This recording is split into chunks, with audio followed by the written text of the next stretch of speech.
لیکن یہ جو دوسری جہاد ہے یہ آواز کی جہاد ہے, یہ منہ سے پروٹیسٹ کرنے کی جہاد ہے, اور یہ اس لیے ضروری ہے, اور یہ ہر جمہوریت کے اندر انسانوں کو اللہ جمہوریت حق دیتی ہے. اللہ تو ہمیں ہمارے پہ فرض کر دیتا ہے کہ ہم جب معاشرے میں ناانصافی دیکھتے ہیں تو ہم اپنی آواز بلند کریں. اس لیے میں نے آج آپ سب کو اس پروٹیسٹ کے لیے آج میں نے کہا کہ آپ کی بہتری کے لیے آپ نکلیں, کیونکہ مجھے خوف ہے کہ یہ جو ابھی قیمتیں بڑھی ہیں یہ یہاں رکیں گے نہیں. جو ہم آگے دیکھ رہے ہیں یہ ابھی مزید اور بڑھنے والی ہیں, اور جو پھر اس کا جو متاثر ہوگا اس سے وہ ہمارا سارا نچلا طبقہ, ہمارا سفید پوش, ہمارا تنخواہ دار, خاص طور پہ ہمارے کسان, کیونکہ ان کو یہ بڑا متاثر کرے گا یہ جو خاص طور پہ جو ڈیزل اور بجلی کی قیمت اوپر گئی ہیں. تو میں سب سے پہلے آج میں یہ, اور سارے پاکستانیوں کا یہ سوال ہے کہ یہ کیا ہوا کہ جب سے یہ عدم اعتماد ہوئی ہے اس کے بعد یہ ملک کے اندر یہ کیا طوفان آ گیا. یہ جو پی ڈی ایم کے لوگ ہیں یہ سب کہتے ہیں کہ جی دیکھیں عمران خان نے بارودی سرنگیں چھوڑ دی ہیں, کہ جی آئی ایم ایف سے کوئی ان کے سمجھوتے تھے جس کی وجہ سے یہ قیمتیں آسمانوں پہ چڑھا دی ہیں.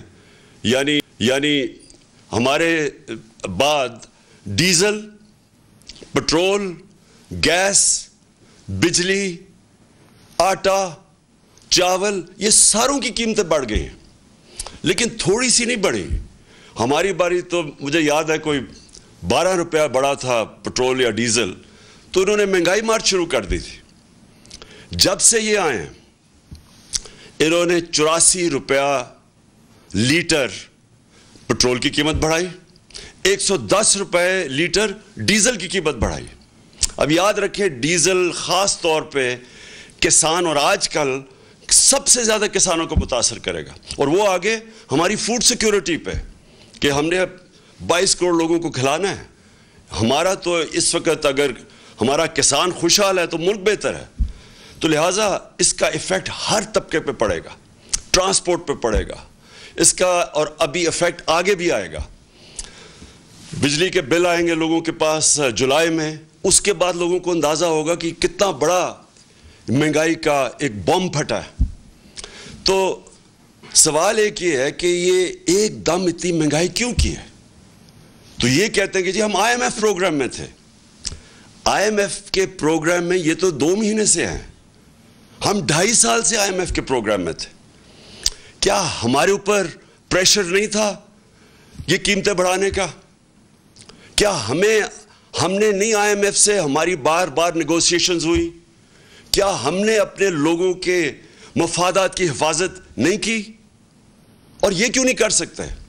کیا ہمیں جب انہوں نے کہا تھا کہ پٹرول اور ڈیزل کی قیمت بڑھاؤ تو ہم نے 10 روپے کم کی تھی. کیسے کی تھی؟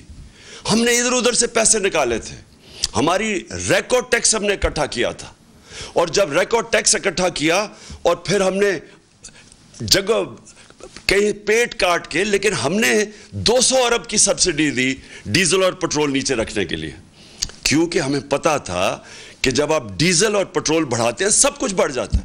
4 روپے یونٹ بجلی کم کی ہم نے, تو اس کے لیے سبسڈی ہم نے نکالی. ہم بھی آئی ایم ایف پروگرام میں تھے, اور یہ یاد رکھیں کہ ہم آئی ایم ایف کے پروگرام میں ہوتے ہوئے ہم نے ہیلتھ کارڈ دیا. پاکستان کی تاریخ کا سے بڑا اگر فلائی کام ہے وہ ہیلتھ کارڈ ہے, کہ ہر خاندان کو, ہمارے جتنے صوبے تھے, ہر خاندان کو 10 لاکھ روپیہ ہم نے ہر خاندان کو دیا 1 سال کے لیے ہیلتھ انشورنس. کسی بھی ہسپتال میں علاج کروا سکتے. کبھی پاکستان میں اتنا بڑا پروگرام نہیں آیا. پھر ہم نے کامیاب پاکستان کیا, اور کامیاب پاکستان میں ہم نے قرضے دیے سود کے بغیر نچلے طبقوں کو. ہم نے احساس کے پروگرامز کی سب سے زیادہ پیسہ خرچ کیا احساس پہ. احساس راشن کیا کہ لوگوں کو, ہم نے نچلے طبقے کو 1.5 کروڑ گھرانوں کو, 1.5 کروڑ گھرانوں کو ہم نے احساس راشن کارڈ دیا کہ وہ جا کے آٹا, گھی اور چینی وہ ایک ڈسکاؤنٹ پہ لے سکیں کریانہ سٹور سے. تو یہ ساری چیزیں ہم بھی IMF پروگرام میں تھے, اس کے باوجود ہم نے اپنے قوم کا دھیان رکھا. ہم نے کوشش کی کہ لوگوں کے اوپر پریشر نہ پڑے. یہ کہتے ہیں کہ جناب دنیا میں عالمی مہنگائی ہو گئی.